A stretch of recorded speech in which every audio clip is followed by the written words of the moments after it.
close the door. Hello, everyone. Thanks so much for being here. Really appreciate it. Buenas tardes. Before I hand it over to our esteemed moderator, my friend and colleague, Dr. Alicia Rubio, I just want to thank the programming committee because they were really important in selecting the presentations that we'll be seeing today. And that programming committee was Dr. Javier Claver, the Dean of the College of Humanities, Arts, and Social Sciences that most of us know as CHAS, Dr. Laura Lopez, who was our moderator for the last session, if you were here, Assistant Professor of English at CHAS, Dr. Leticia Vargas, who's Associate Professor and Course Site Director for the Office of Clinical Affairs at the UIW School of Osteopathic Medicine, Dr. Alicia Rubio, who is Undergraduate Director and Professor of Finance for the HEB School of Business and Administration, and she will be our moderator today. And Dr. Gabriel Saxton Ruiz, Professor of Spanish for CHAS, who will be moderator for one of our sessions tomorrow. And my right hand man and partner in crime for this symposium, my friend and colleague, Mr. Teófilo Reyes. Teo, real champion, Assistant Director of Leadership and Global Engagement for the Etling Center for Civic Leadership and Sustainability. So thank you to our program committee, really super important. Teo, adelante.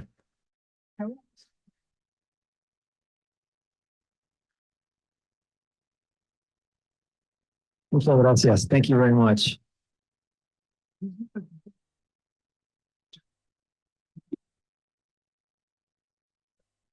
Those who have that. Thank you, Teo. I really appreciate it. And you know what I forget sometimes to do is I forget to introduce myself, and I'm Rafael Hoyle, and I'm director of the Liza and Jack Lewis Center of the Americas. We've got a lot of great programming. We're doing more and more every year. And in about a year from now, we will be over at our new location at Founders Hall. So we can do even more stuff than that. And that'll be really great. So with no further ado, I'll hand it off to my friend and colleague, Dr. Alicia Rubio.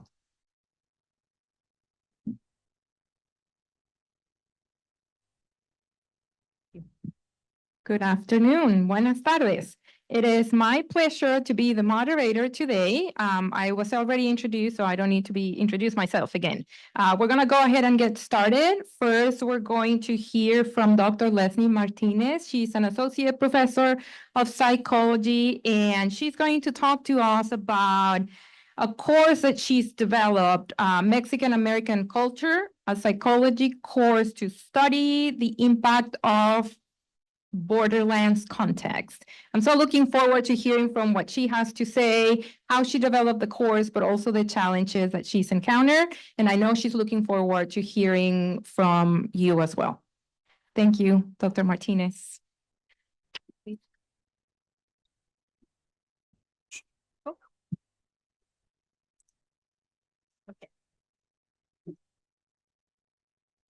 Thank you all so much for coming today. Let me get my little pointer here.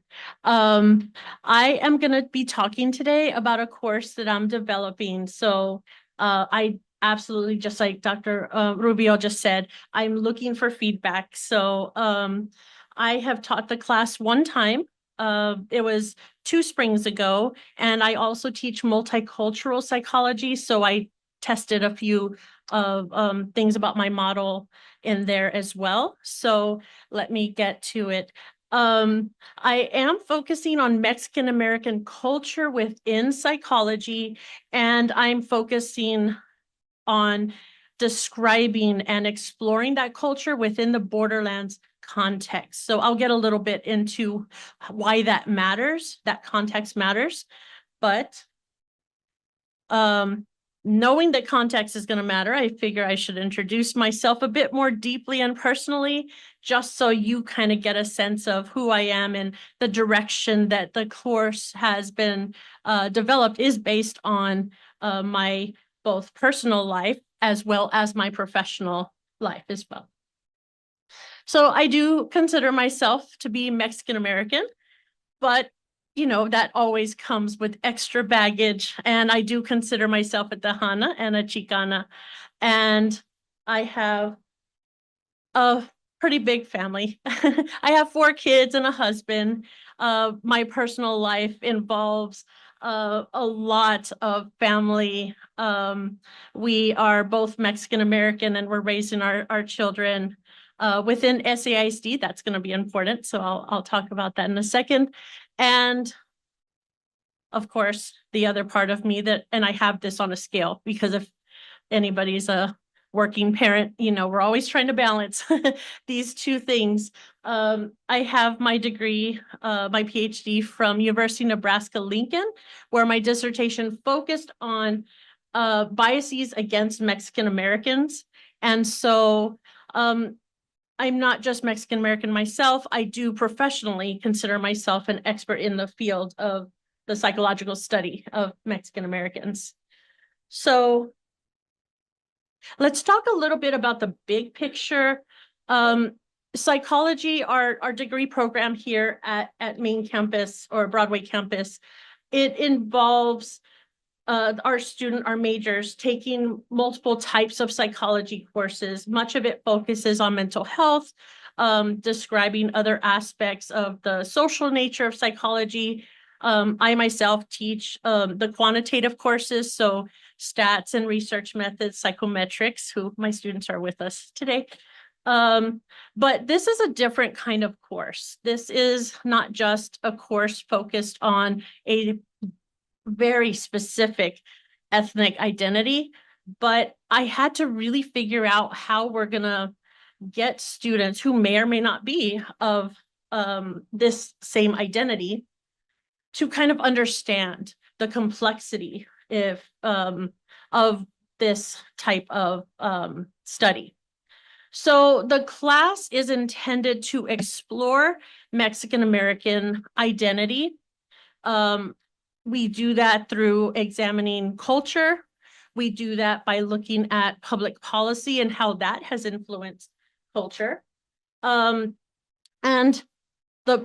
ever since I started teaching diversity courses, whether that was in Nebraska, where my students, the campus was 90% white. So I could assume that a lot of students, this was new material for them. And many of my students were not of the ethnicity that I was teaching about.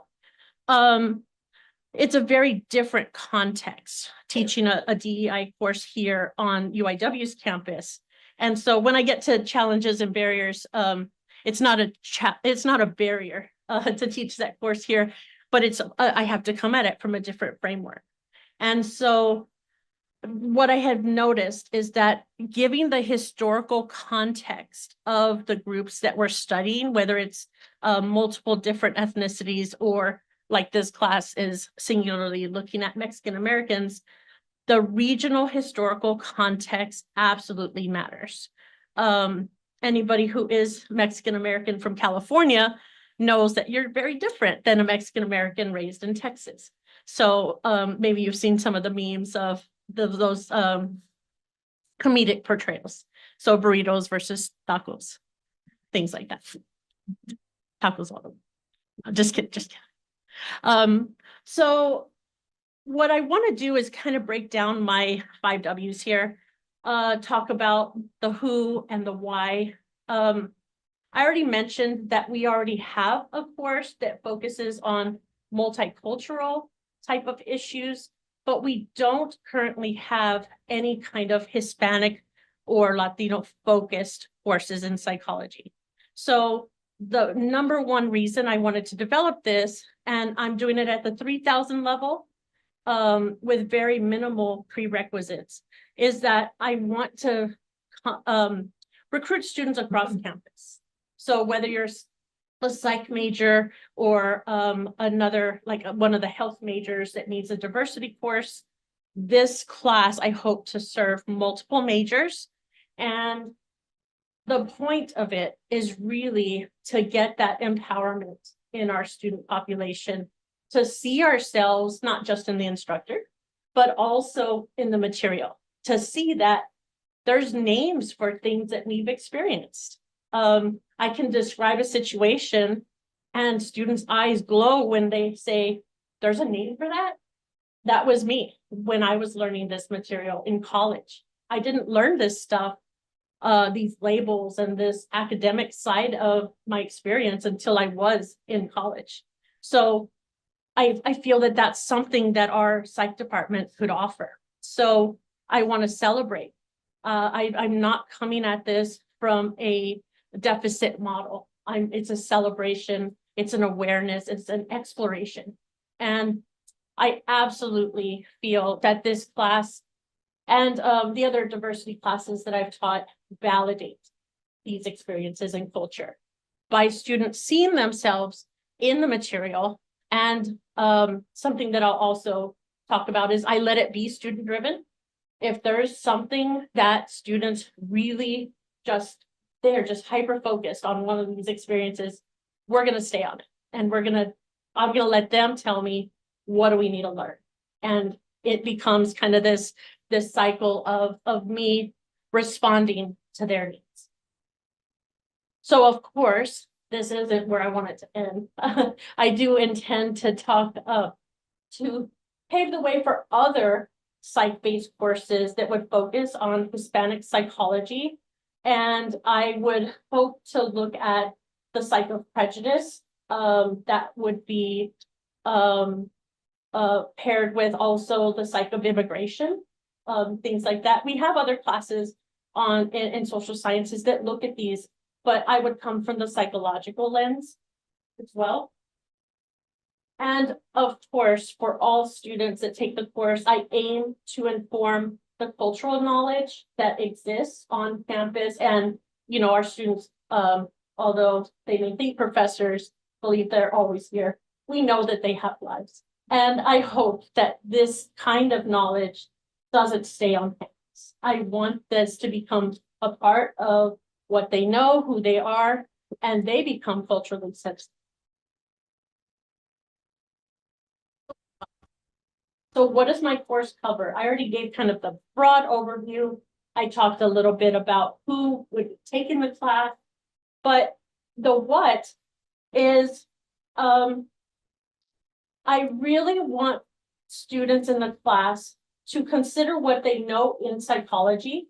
Intro to Psych is the only prereq, so I'm expecting multiple majors, and I will teach the class like that. But from the things that they learned in intro, how would we change the framing to understand that finding in our population? What does that look like? So something that students often tell me is about like mental health and stigma in their families, in their neighborhoods, communities. I mean, we're coming out of that, but it still exists. So all of these things that we learn in intro, what does it look like in my community? That's important because that's the actual lived experience.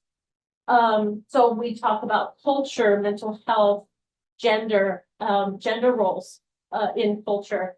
I actually have a line of research looking at academic self-concept. So how does someone feel as an academic, and pair that with some of these gender roles, expectations of the family obligations, and their own balance of how that feels as a student.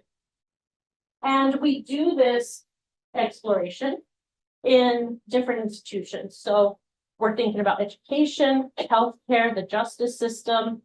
And again, if students tend to keep going back to one of these, we'll cover all of them, but we really will focus maybe their class project in one of these areas. And the intention is that students can, from the class, critically analyze popular readings. So an assignment I tend to lean on is if there's a public policy that's being examined in the Texas legislature, I want them to understand it in a critical lens. So not just what I think is going to happen as a student, but I want you to understand what objectively is happening, people who support, people who oppose, and then have some sort of reflection. So the aim of the course is truly to get them to critically analyze and then to integrate experiences. So I teach this as a service learning course where students get to go out into the community. I do have community partners, so let's get into that.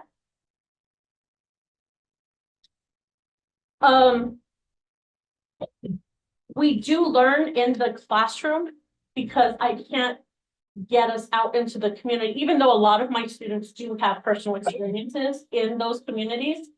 I need us all to be on the same page, and I need us to build our academic language and our academic understanding, because that is part of the balance. And that's where I, as a scholar, grew as an undergrad, and I want to do that for my students. And so we emphasize the importance of recognizing the diversity of Mexican Americans. So I'm sure I wasn't able to be here for the other presentation session today, but I'm certain that it came up just like yesterday. There's not one type of Latino, Latina, or Hispanic. We are all different. Even just talk about Mexican Americans, I gave the example of region matters. Historical context, 100% matters.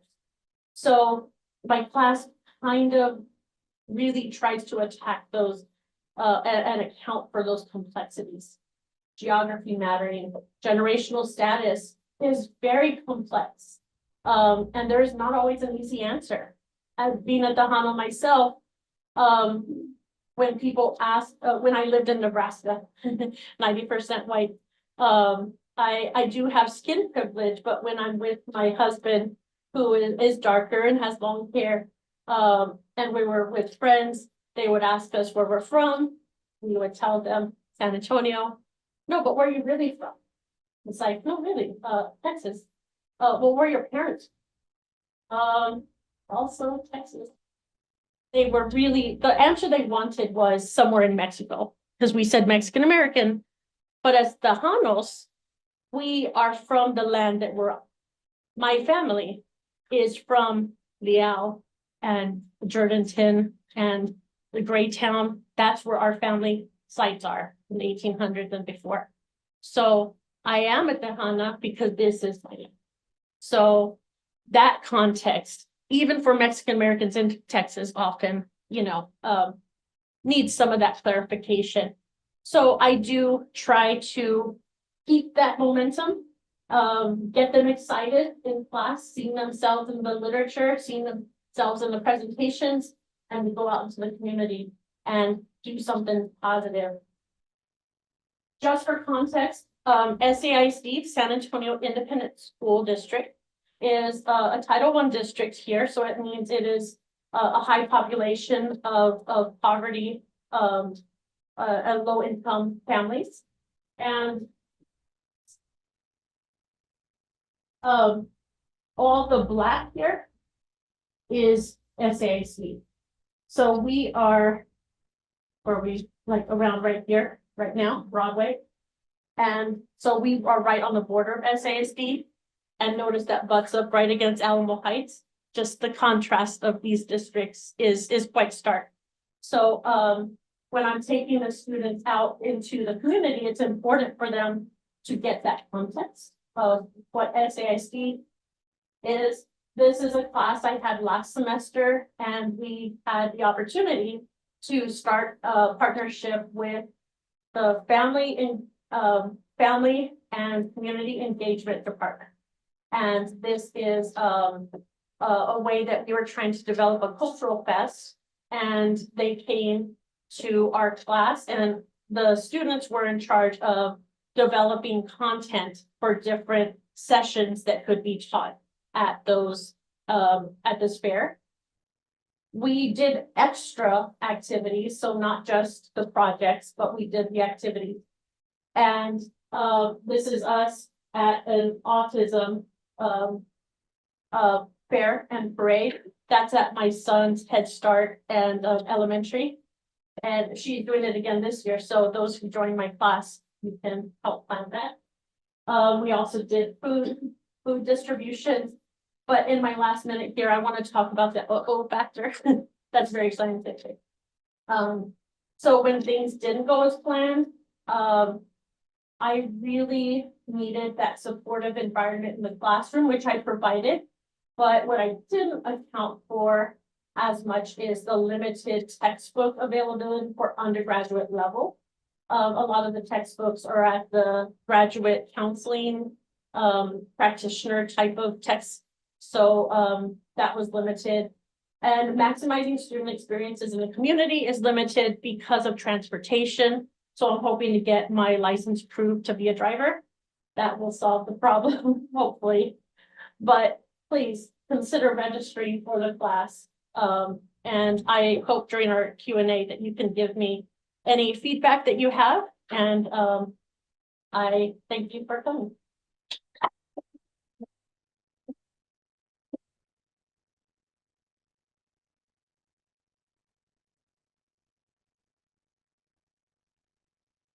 Thank you, Dr. Martinez. Next, we're going to hear from the School of Rehabilitation Sciences. We have Dr. Monica Pozos, clinical assistant professor at that school.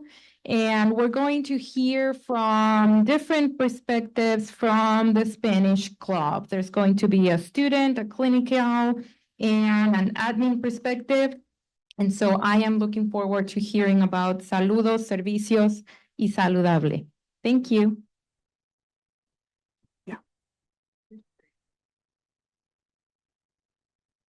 And we can also switch chairs or whatever you want to do. We can.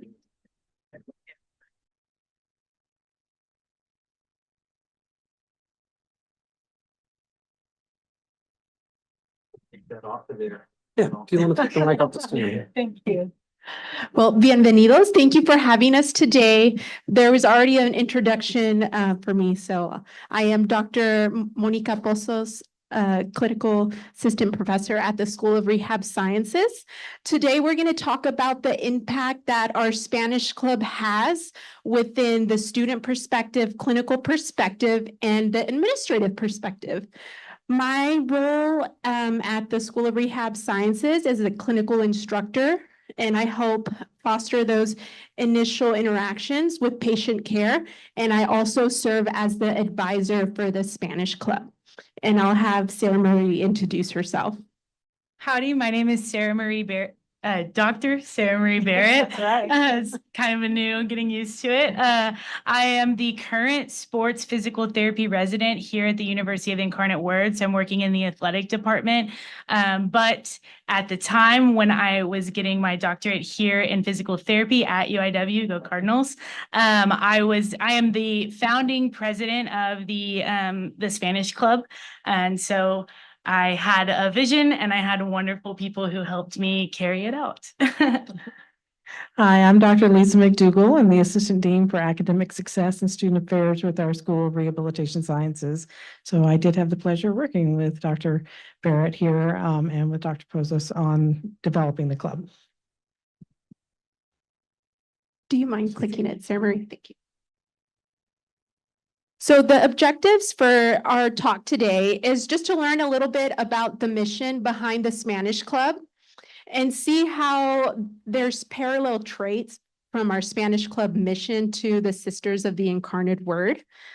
Also, the perspective of the Spanish Club within the student, the clinical perspective, and the administrative perspective. A little bit of background for the Spanish Club. It was founded by our founding president, Sarah Marie, in 2022. And originally it was called the UIW School of Physical Therapy Spanish Club.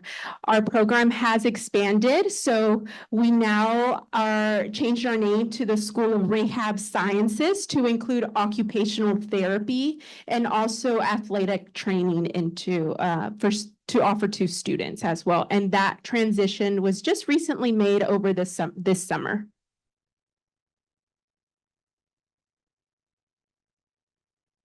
So our mission, it really began a little bit about me, why I kind of came about coming to this is that I went to Texas A&M University. I grew up, I'm not Latina or Hispanic, but I grew up learning Spanish at a very young age, appreciating the cultures, appreciating just everything that there is to learn about Spanish as a language. I minored in it at Texas A&M. I was a part of the first open resource Spanish textbook project there at Texas A&M, and I did study abroad in the Dominican Republic studying global health. So then when I started my journey to get my doctorate in physical therapy, it was really important to me as I learned really like a new language in English when it comes to clinical, like anatomy and physiology and how to interact with patients. that's a new language in English. And I knew enough to speak to people in Spanish, but I was like, whoa, I need to expand my Spanish knowledge, because the last thing that I want is there to be a barrier between my ability to treat someone because of a language barrier or a cultural barrier. And so I wanted to create a safe space for anybody of all background, all Spanish proficiencies, to be able to come together and learn Spanish, learn the culture, and share their experiences. So our club, that's kind of the beauty of our mission. It was founded about like spreading awareness and appreciation toward the language and the culture. And one of the main things about this mission is we want our students, when they attend their meetings, to feel welcome and in a sense of belonging.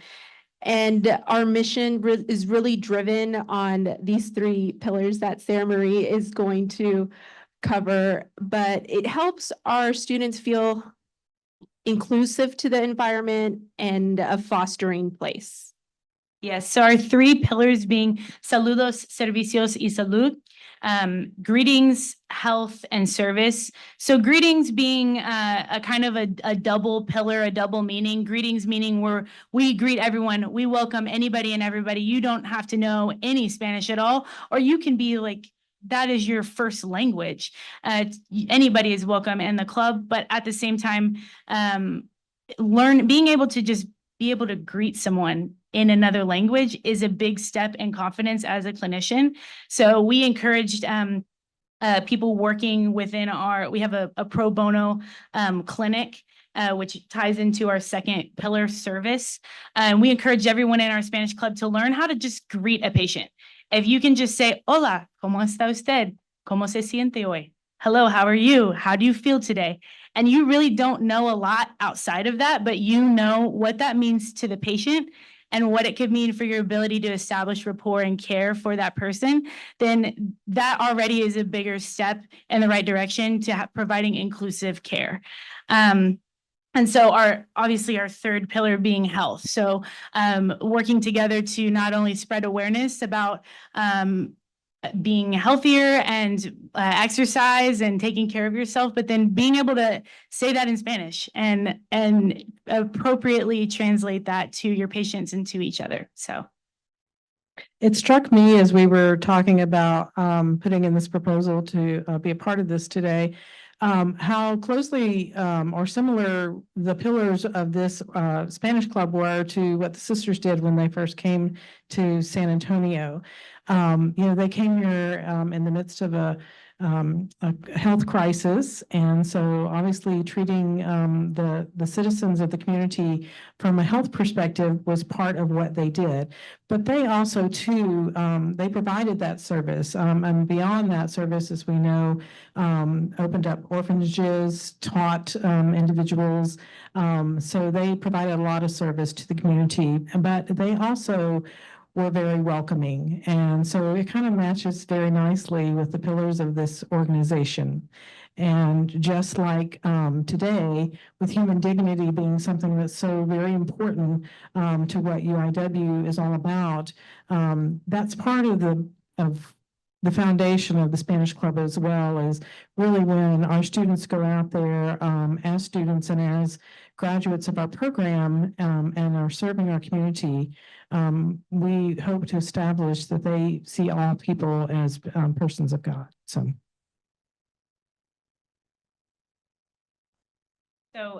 from the student perspective, being a part of, I'm a little biased because I started the club, but then I got to use it in practice. But it was really great getting together with my fellow classmates, and we said, we're going to build this plane in the sky and make this club our own. And so it was really awesome. We had various speakers. Dr. Posos' mother came and spoke to us about her experiences in healthcare, and her and other people have spoken about, like, okay, well, when my grandmother goes to the doctor, this is what happens with her because of a language barrier, because of a cultural barrier. How can we recognize that, and then change it. And and so it made it really a lot more meaningful then to be able to come together almost like a group and share our experiences and where we can move forward as students and as future clinicians from there. So from a clinical perspective, there's two major points that we've observed. One is improved confidence, and then also building rapport within your patient care. The School of Rehab Sciences does have a community clinic, and they offer occupational and physical therapy services to the underserved community of San Antonio. If you do not have access to insurance, we are able to evaluate and treat clients. About 30% of our clients are Spanish speakers. That is their first language. That's the best way they could express themselves and really share what's going on with their body is in Spanish. The way we can provide that community support, our students have the opportunity to practice the skills and really hone in on the principles that they learned during their curriculum in the clinic. They serve a need while they practice their skills at the same time. And everybody knows when you're learning something new, it takes practice, it takes repetition, it takes researching that skill, planning it, evaluating it. And now we are adding the complexity of possibly a language barrier while you're trying to learn something new. That just makes things a little bit more challenging. So what we've observed with the students that are in the Spanish club, they have a little bit more confidence. They're a little bit more at ease if they do happen to work with an individual that does not speak their language, whether if it's in Spanish or Patsu, they're more aware of communication skills and strategies, whether it's nonverbal communication that they might use to relay their message across, or just what Sarah Marie mentioned earlier, saying hello and introducing yourself in Spanish really builds that bond and trust for you to carry out your treatment session. The Spanish Club has also starting to volunteer during their community hours, community clinic hours. If they're not serving within the clinic for their curriculum, they can sign up and volunteer as an interpreter if it is their native language, or if they do feel confident in their Spanish skill set to fill in that language gap. Something else that we noticed, if you want to switch the slide, we've asked quite a few of our graduates that are practicing clinicians now how the Spanish Club impacted them. And I just want to read this quote from one of our graduates in the first class of the Spanish Club. She knew really few words in the Spanish language, going through PT school, and was involved with the Spanish Club. My knowledge of the language and the Spanish culture grew. After PT school, I was able to introduce myself in Spanish, say basic commands, and understand more some of the complaints of my Spanish-speaking patients. I also have more understanding when they speak of their unique cultural background and holidays. Spanish Club has helped me better engage and build rapport with my patients and my community. We know when we go to our doctors, we want to feel a connection. We want to build that rapport with our physicians or clinical practitioners, that we trust them because they see us not as an impairment or as a problem list, but as a person on a whole spectrum, on a holistic spectrum. So just having that cultural sensitivity of a little bit of background knowledge will help bridge that gap. And these are the type of clinicians that we want graduating from UIW. Clinicians that see you as a whole and build that rapport versus a problem. I'll wrap us up with a little bit from the administrative perspective, and I think I speak for our faculty and our staff as well when I say this. But one of the things that we really want as a key goal with our students is to help them to develop holistically. And one of the things with regard to academics is that they do have a class where they do have some assignments that are related to learning Spanish language. So this has provided a non-threatening environment for them to be able to practice outside of class and feel more confident when they go into the classroom setting with regard to those assignments. And then it's also improving their soft skills of being confident, having that compassion that we've talked about. And the Spanish Club has now taken on also some additional activities of celebrating Hispanic Heritage Month. They plan to sponsor our Dia de los Muertos ofrenda. And so they're also expanding the appreciation of the culture of individuals from the Hispanic part of the world. So I would say we see this as a success in terms of what the Spanish Club has brought to our school. And we hope to hear your preguntas and questions once we do the mediation at the end. Gracias. Muchas gracias.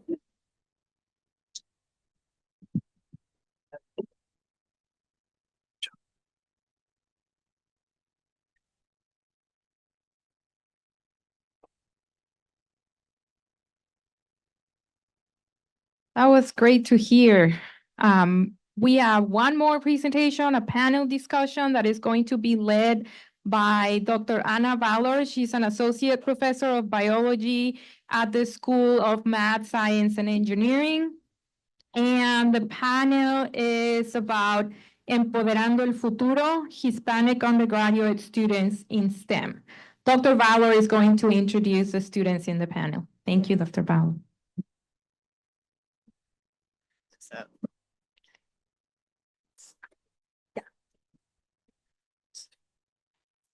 So good afternoon, and thank you for attending today. I know some of you are attending, and the sign-up sheet is over there to sign your names for your credit. So anyways, I am so happy to go ahead and be presenting this panel. This is going to be about an organization that I am a lifelong member, as well as some of the faculty in the sciences, and it's called SACNAS. And SACNAS is the Society for the Advancement of Chicanos and Native Americans in STEM. And so in a little bit, I'm going to go ahead and introduce my colleague, Dr. Alex Martinez, who is the faculty advisor for this great group that not only can you join as an undergrad, but it does go ahead and you can be a lifelong SACNista. So I'm still going to the program, still learning a lot of things. Another thing about this panel is that, again, one of the missions of the School of Math, Science, and Engineering is to provide undergraduates research opportunities. So these great individuals up here are going to go ahead and tell you a little bit in their own voice as to an upcoming SACNAS conference that they will all be attending.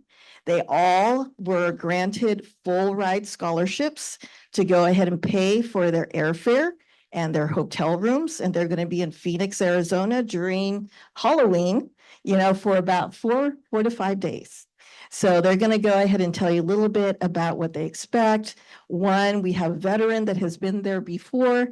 And so without further ado, I'd like to go ahead and I'm going to be introducing them as I ask them a question. But first off, I want to introduce my colleague, Dr. Alex Martinez, and he's going to tell you a little bit about the UIW SACNAS chapter that we have here that you can join. Thank you, Dr. Valor. So as mentioned, I'm Dr. Alex Martinez. I've been at UIW since 2017. And upon arriving at UIW, there was not a SACNAS chapter at UIW. And it wasn't until a few students that attended the SACNAS conference when it was held locally in San Antonio that year, I believe, 2017, that a group of very motivated students approached me and asked, why don't we have a SACNAS chapter here at UIW?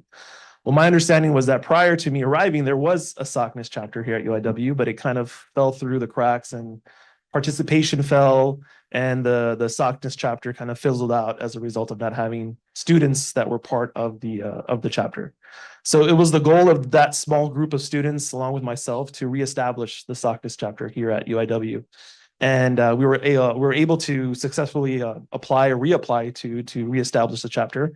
And since about 2018 or so, we've had a SOCNIS chapter here at UIW.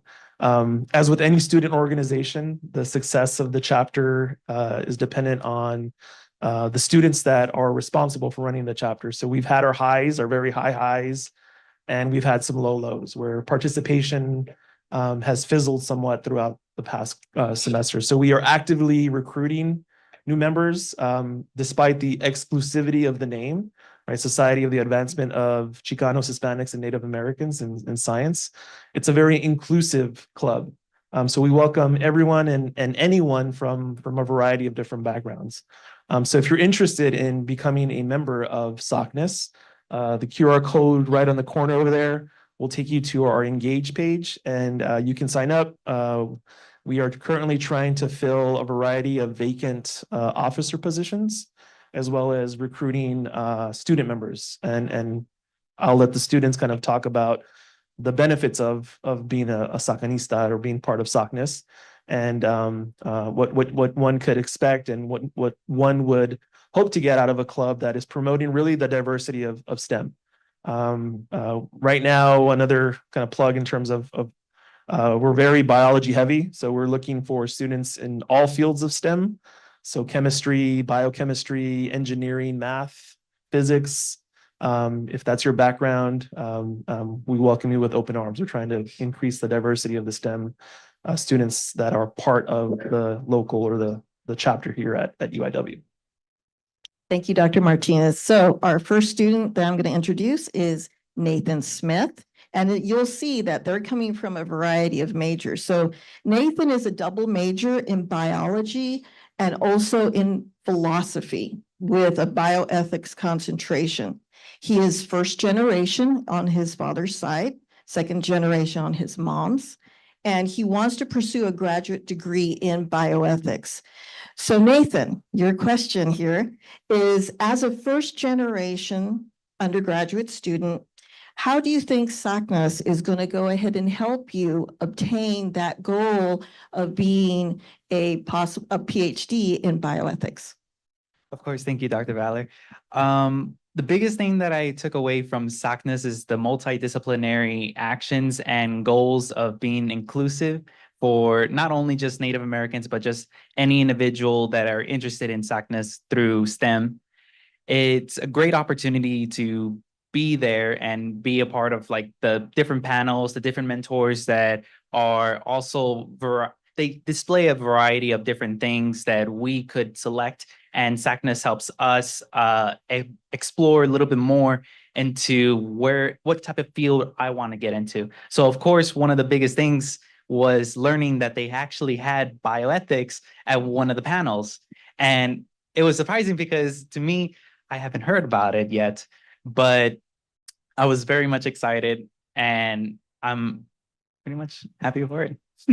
Great, wonderful. So our next student here is Neely. Okay, and Neely, again, you're the non-Hispanic among us, right? But she's really excited about going to the conference. So Nee is a senior biology major. And so Nee, what got you interested and what are you looking forward to when you're going to attend the conference? What are some of the programs you've heard of that you want to participate in? So unfortunately, I didn't hear about SOCNIS until my beginning of my senior year. So this is my first time going in, and I think it's great that it's so inclusive to all backgrounds and so from different fields, you know. But I think the thing I'm looking forward to is the mentorship program that they have. So if you didn't know, I think they hook you up with like a mentor, and they kind of help you guide through your scientific journey. But I think for me, I'm a non-traditional pre-med, so I think it'd be really good to help guide me through my journey.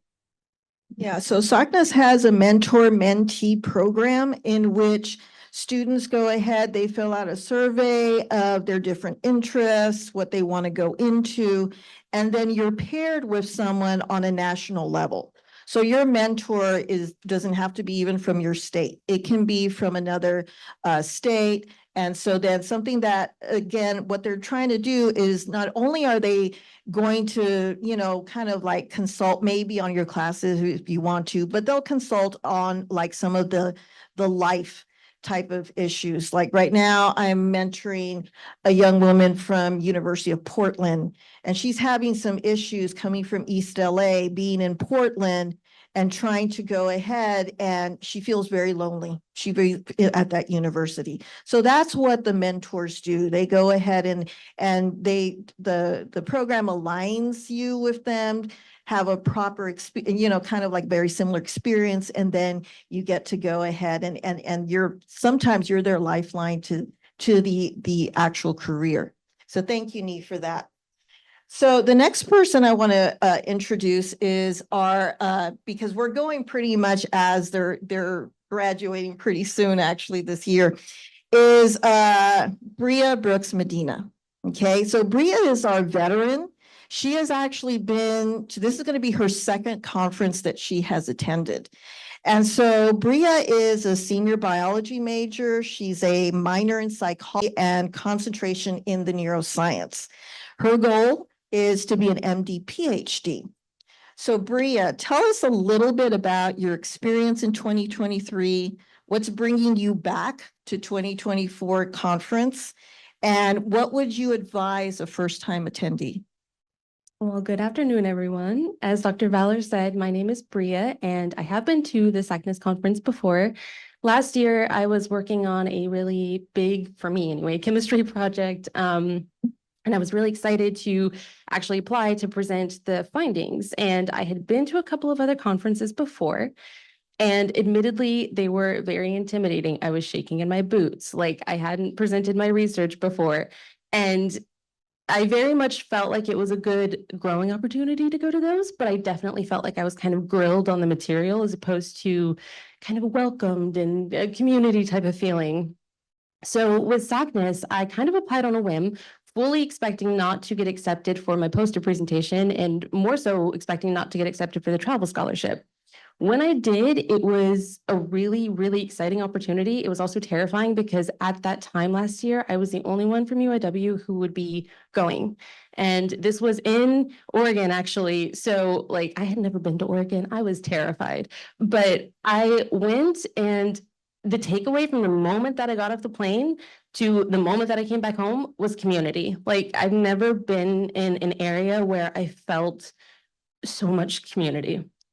Like presenting for my first time there over that project, I had so much help from a lot of the other students who had previously been, but they also were just really, really welcoming and comforting and telling me like, don't worry, it's okay. Nobody's here to actually judge your work. We're here to help you grow. And that helped me take away so many networking opportunities and connect with a lot of people that I otherwise probably wouldn't have.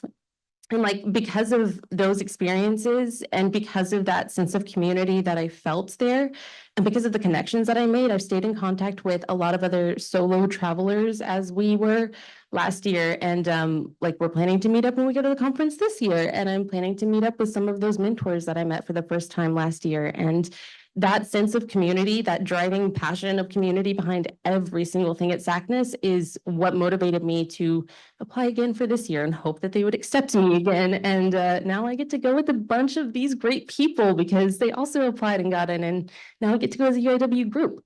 So that's exciting.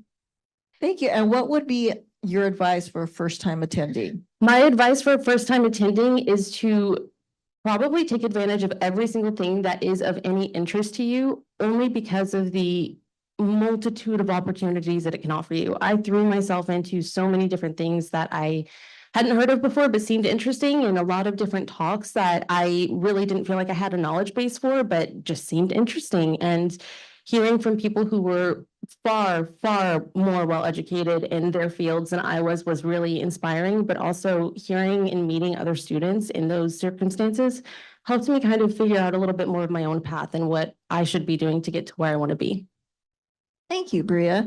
And so now for our last student, so Desiree comes to us from Fike Pharmacy. So she is actually a third-year student at Fike. And her her goal is to be a district leader pharmacist for hopefully CVS. And so, Bria, since you're already in the professional schools, what have you seen through SACNA's website, through talking to Bria? How do you see SACNA's helping you right now as you're developing in your career? Okay, so when Bria enlisted me to go to SACNAS, the way I kind of fell into this, I always say, is because of a research project I'm currently working on, a joint research project between the Valor Lab and the Carvalho Lab over at FIKE. And when I got the opportunity to go to SACNAS with the travel scholarship, which I was fully not expecting to get, I've never won a scholarship before, so this was really exciting. And when I was looking at all the opportunities that it can bring, it just encouraged that excitement. So a little bit of background, I graduated high school, class of 2020, and so I jumped into college immediately for about 2 years at St. Philip's College, and it was Zoom. It was just all Zoom, you know, it was Zoom school. And I feel like because of that, I missed out on a lot of opportunities to kind of connect with my campus and to build those networking opportunities or those connections. And so I kind of missed out on, I guess you could call an undergrad experience.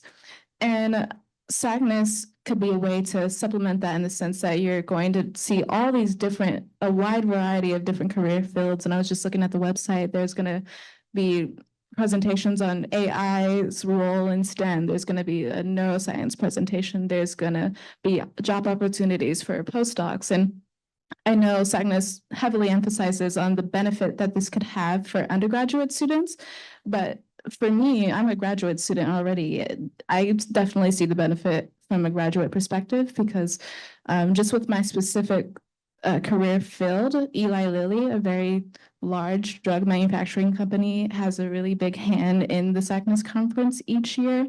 And I would love to reach out for them, especially if I consider going into industry. And with this research project that I'm currently working on, it's really making me question my career field. And perhaps one day I'll go down the research path and go down more a clinical route instead of just community pharmacy. And they also have like health equity research presentations there also if you want to start your own research project. I know I'm emphasizing heavily on research, but that's just because that's what introduced me to it. But there is really a broad opportunities in so many different career fields. So that's what I'm looking forward to. Yes. Well, thank you. Thank you. So yeah, SACNAS, you know, if you join the chapter, again, that was one of the requirements that they join the chapter in order to go ahead and compete for these scholarships. But, you know, there are graduate SACNAS chapters.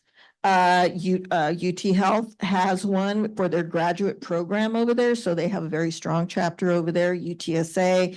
So again, it's a nationwide chapters as well. They go ahead and they can go to their events during the meeting. So thank you so much for your attention. Hopefully some of this is interests you, especially for the undergrads. But it's a wonderful opportunity to go ahead and not only display your research, but also be accepted into the scientific community as who you are. Thank you.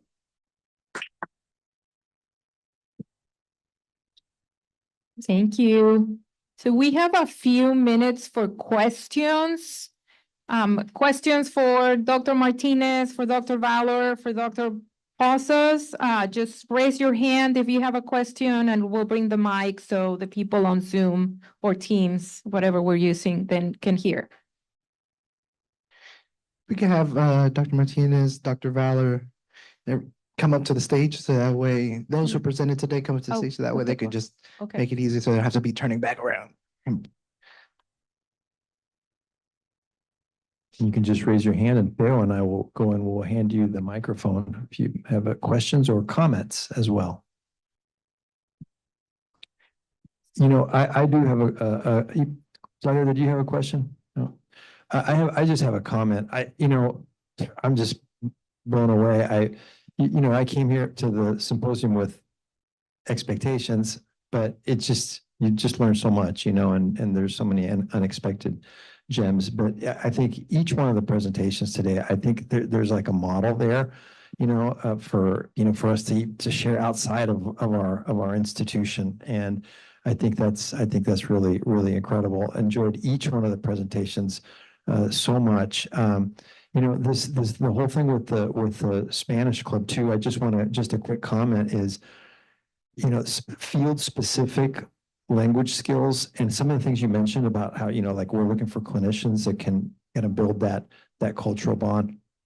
I mean, in every field too, right? Like you can apply that to, I think, whether it's, business or whatever, that field specific language skill can like not only help you serve better, right? And of course, that's a value we have, but also just help you advance, your career. So congratulations on that. That's my comment. Thank you. We have a question on Zoom, coming live and direct from Dr. Chavez's office. Hi there. This is more of a comment. All today and this last session, I just feel so proud of our exceptional students and the faculty. And I'm so grateful to be part of this learning and teaching community. Thank you for all that you do. And thank you, Lewis Center and Etling Center, for providing this space. Yeah. I appreciate you didn't have to say that, sir, even though I paid you to say it.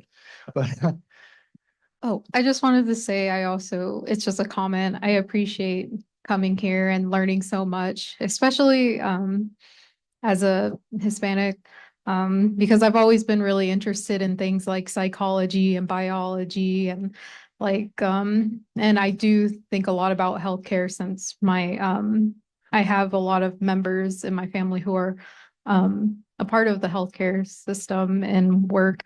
So I just wanted to thank y'all because it's so exciting to meet equally as passionate and nerdy people about like this stuff, especially within our community. So thank y'all so much. And yeah. all right. Yeah. So my name is Johan Villanueva. I'm actually an alumni here from UIW. I was also part of the SACNAS chapter while I was an undergrad. I don't have a question, but I'm going to keep the common streak going. To any of you that consider anything really, go ask questions. They're there for you. They're always going to be here.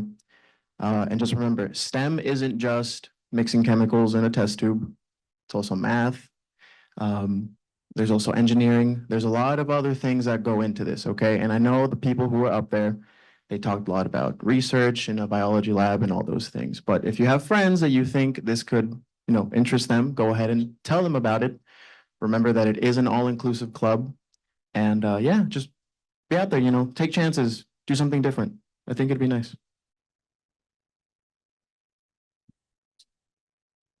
One thing I want to make sure you know that as students, you go through seasons in the academic year. Sometimes you start off real hype. Everything's new again. You can't wait to get the syllabus and everything. And then as the year goes on, life starts to happen a little bit more, right? And sometimes it could be financially, how am I going to get this financial aid in? It could be your schoolwork or how am I balancing jobs, everything of that nature, right? But I also want to inform that the same thing as you're undergoing your challenges throughout the year, as everyone does, faculty and staff are not omitted from that as well. Faculty and staff are also trying to balance family lives, their kids, their work, scholarship, everything of that nature. And they've also been in your shoes once before. But one thing they do every single day is you're trying to accomplish your goal to go to school, be the first in your family to get a degree. On the other side, they take great pride in helping you get to that position there. These individuals put themselves on the line day in and day out, year after year, to see your future come and be manifested. So I do want to thank y'all for what y'all do every single day, year after year, and also know that they get great energy from hearing from you. They love hearing your voice. They love hearing even not just the ups, but also the downs. But also if you have questions and thoughts in regards to how can I accomplish this or how can I get to the next step, that's why they are here. They're here for you. They're taking this time to be here for you. So if you feel that there's something that you want to ask, or you feel there's a comment, it doesn't have to be the happiest. Feel free to know that this is your platform for you because we want you to feel heard and we want you to feel like your voice counts because it does, and there's a lot of value there. All right. And I said, we're about to wrap up soon. So if there's anybody else that wants to say anything.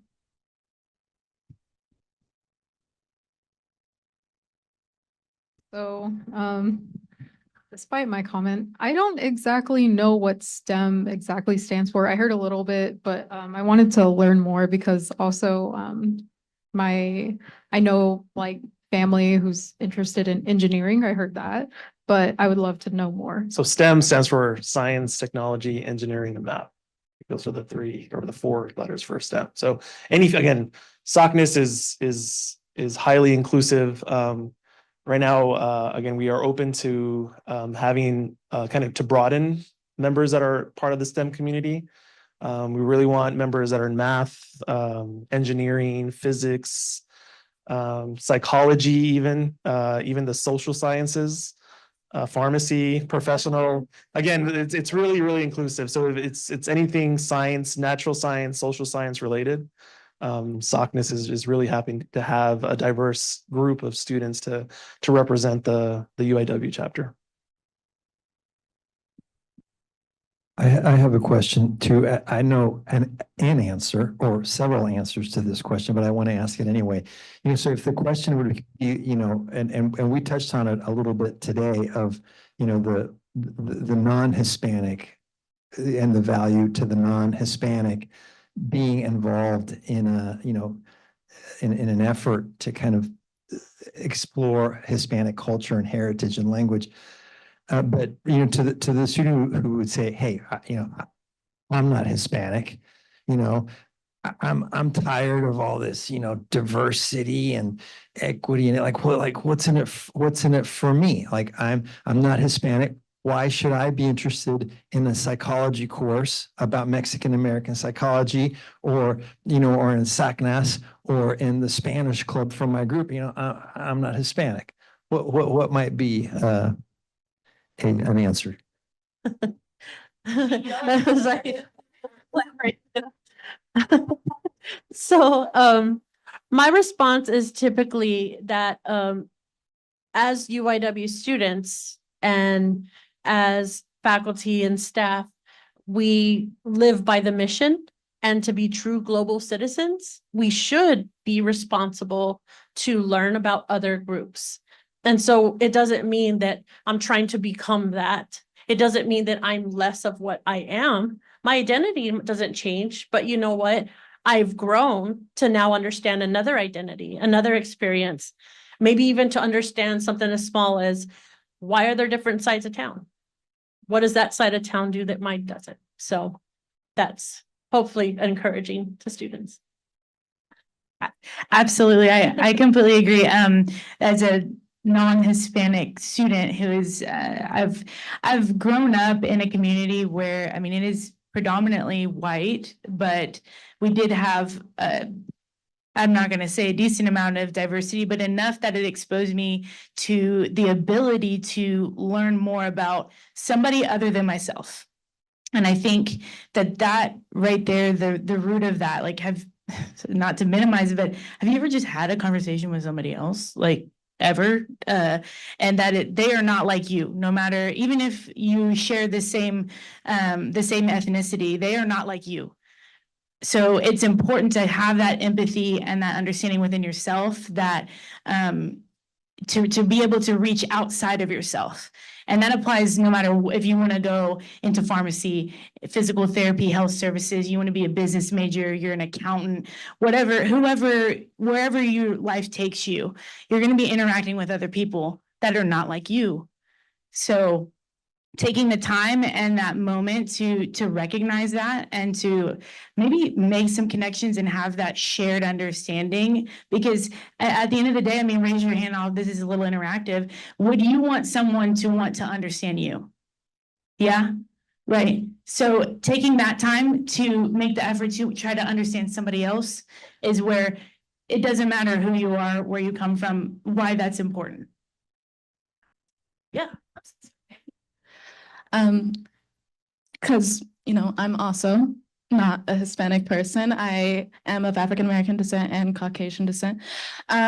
So when I think about that, when I hear people who are like, oh, well, I'm not Hispanic, so why should I care? Or I'm not Black, why should I care? You know, it's about being an empathetic person. It's about being a loving and caring human being, because the way I always heard is that you do not have to be a person of color to support people of color. And it's also just a great learning opportunity. And I think you elaborated on that very well, because just in the health science field, when you think about like how some of these research studies are done, or when you think about the patient population, a lot of our very big landmark studies on how we treat patients, how we decide our guidelines are based on a patient population where it's just Caucasian males, you know? And it's about what I gathered from pharmacy school. It's about learning about what affects different cultures as far as health is related. For example, like people of African American descent, they're more likely to have high blood pressure. People of Hispanic descent tend to have a higher chance of developing diabetes. And it's about patient-centered care. And we can't really accomplish patient-centered care until we understand the patient. And also, one last point, and then I'll shut up. I feel like also there's also the point of like injustices that occurs and inequity that occurs. And going back to your comment of, oh, I'm not Hispanic or I'm not a minority, why shouldn't I care? No one ever cares until it's knocking on their doorstep, you know? No one ever cares until it's in their yard, in their backyard, right? Because what's going to happen when it expands past the Black community or expands past the Hispanic community? It's going to be you, you know?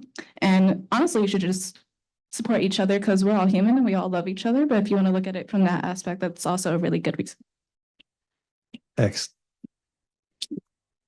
Yeah, I don't think I can follow that comment up. The only thing that I wanted to say, you know, is like with SACNAS as well, is this is the first conference where gender is spoken about. And it's all inclusive. I mean, that is also a big theme. We usually think along racial lines, ethnic lines. This is the first scientific conference that accepts you as you are, both your sexuality and also your color.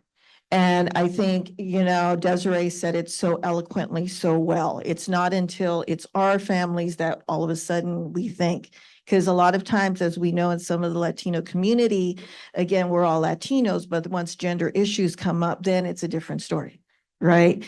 And so again, I would say to that person, again, first off, yes, there has to be some commonality. And one of the things I was going to say, being, you know, clinical scientist, is networking opportunities as well. Again, we need to expand outside of our borders, our horizons, and actually meet people as well, because sometimes we can have reverse bias. And we can go ahead and think that we are the ones that are the right, and then all white males are the ones that are, you know, they have this, we start thinking about them as they think as us. And why? Because there's not that communication. So, but again, I do want to go ahead and really leave it in Desiree's words of what she said. Thank you, Anna. I was just going to add, as a white woman, you know, coming into San Antonio, I actually kind of felt a little bit like that outsider too. I went into a neighborhood with Spanish billboards and foods I wasn't used to and things like that. But I felt it was important to get to know my students, to get to know my neighbors, to get to know my community, and to learn about the individual and what's important to them. And hopefully they would do the same with me. And I think it is a wonderful thing to appreciate what makes us unique and special. But in the end, too, we can also find out what makes us, you know, alike and what we have in common. And that brings us together. Thanks so much. You know, and I would like to just also add to this, because I'm a big believer in everything that was said. And, you know, one other, when you're not of somebody's culture, right, and background, and you learn how to be competent in that culture, I will tell you, it opens up so many doors. So from a purely selfish standpoint, it's like, well, I want to hit ahead. You know, I want to, you know, I'm in a competitive world and well, like that's a competence. You know, there's a whole field of study on intercultural competence. Like this is and some really interesting scientific work done on it that you advance, you learn how to navigate in different cultural spaces. And And let me tell you, when, so I think a lot of us know here that if you have the ability to go into into a cultural space, into a community where you can, they know you understand them. Oh man, it's like doors just open up and you feel loved and you get so much back in return. So that's another, just from personal experience, is something that I think is really powerful. Again, I'm just so inspired by hearing everyone, and I just want to thank you again. But I think we have time for more questions. Questions, questions, questions? Did you raise? All right, there you go. Hello, my name is Juan. I'm a nursing major. I just have a question about the Spanish club. Like you mentioned a lot about like the rehabilitation side, like the sports medicine, occupational therapy, like all that stuff. I didn't wasn't sure if that's something like aspiring nurses can take advantage of. Like I know like medical terminology would probably be like similar, so I just want to clarify that. So technically, that club is housed on the campus of the Rehabilitation Sciences, but I have a feeling that if we reached out to the officers of that organization, we could create an opportunity, maybe not on a, not necessarily expand it for members, or maybe we might want to do that, but certainly special events or things like that. So. No, go ahead. My wheels are just running right now. Well, this might be an opportunity for some of the members in the Spanish club to possibly mentor with undergraduates who are interested in the medical field, whether if it's rehab sciences or any other field, but maybe we can start a mentorship program, which is a comment I wanted to make earlier of a common thread between all of our presentations, have to do a lot with pursuing your interest and then finding the right mentor. If you liked something, go for it. Like Sam Marie did. She was interested in having a Spanish club. There wasn't one. She kind of let it up and found the mentor or advisor. But we want our students to succeed. And if you have the passion and drive for it, finding the right mentor can open a lot of doors and opportunities. Same thing if you're already in the workforce, you have to find the right mentor and really pursue your interests, possibly a mentorship partnership though. I was just gonna say, so yeah, the School of Rehab Sciences is not on Broadway campus, but I am. So maybe that could be, we'll talk, but I want to get your information later if you don't mind. And I'd love to open up that door. Again, it's about asking the right questions. That opens the door. That right there, who knows? You probably just added something that hey, maybe you're the next president over here, who knows? But to your point, like being able to be culturally competent and opening doors for yourself and finding the right mentor. I mean, for me personally in sports, like I am non-Hispanic, I speak Spanish, and there are potential opportunities for me to work in professional baseball because of that. And so you don't know where life could take you just because you care. Sorry, I talk too much. I apologize. Real quickly, also, you're a nursing major. Being a nursing major, I gotta say, learning Spanish in pharmacy has been a godsend. I swear, ¿cuál es su fecha de nacimiento? Has been my best friend, and I say that on a daily basis. So just going into the nursing field, Spanish, it's, oh my gosh, like the impact, just learning that language has helped me help a lot of patients. So yeah, it could be a great opportunity. So I was just considering that from a logistical standpoint, it doesn't necessarily make sense for our nursing students to join the Spanish club on our campus. But I think what we were alluding to was that there can be some mentorship for helping y'all to form your own or doing some special events occasionally. So Also, being Hispanic and first generation, I would like to hear y'all guys' thoughts about our culture as well, because I would like to hear more of your curiosities, of course. One thing that I was learning through philosophy was moral isolationism. One of the things that obstructs us from seeing each other is how we display onto ourselves that we can't morally judge each other. So, of course, I would like to hear more of y'all guys' ideas about Hispanic cultures and elaborate a little bit more on it through your curiosities. Thank you. And y'all will be able to catch up with Nathan after we take this break to end the session. And okay, we want to be respectful of time. I know some of y'all got class at 3 for the most part. But let's give a round of applause for all the presenters as of today. Nathan, if you're going to hang around, so that way they can ask you questions. There you go. That's right now. But did we enjoy today? Is today the last day? No. When is the next session? Sounds unconfident. When is it? Thursday at 12. That is the last session. It is not tomorrow. So if you show up here Wednesday and there's no bun, there's no coffee, there's no door closed, it's just gonna be just you waiting until the next day. All right. So Thursday is the last day. We're gonna close the show out right. We want you to come back. Those who are online to log in again. And we cannot do this without you. All right. I mean, we can, we'll just be talking to chairs, but overall, we want you to be back and we thank you for everything like that. All right. So know that you are part of this conversation, regardless if you're Latino, Hispanic, not Asian, is a season for everything. Right now is Hispanic Heritage Month. Come February and Black History Month. On April, we're doing Asian. So these are different seasons that we're learning about each other as global citizens. Okay. So thank you for a part of it. Dr. Hoyle, I'll leave the last words to you before we break. Thanks again. And thank you for reminding everyone, Thursday, please be back and, love to have a great turnout too and great presentations. Thank you. Go Cards. All right.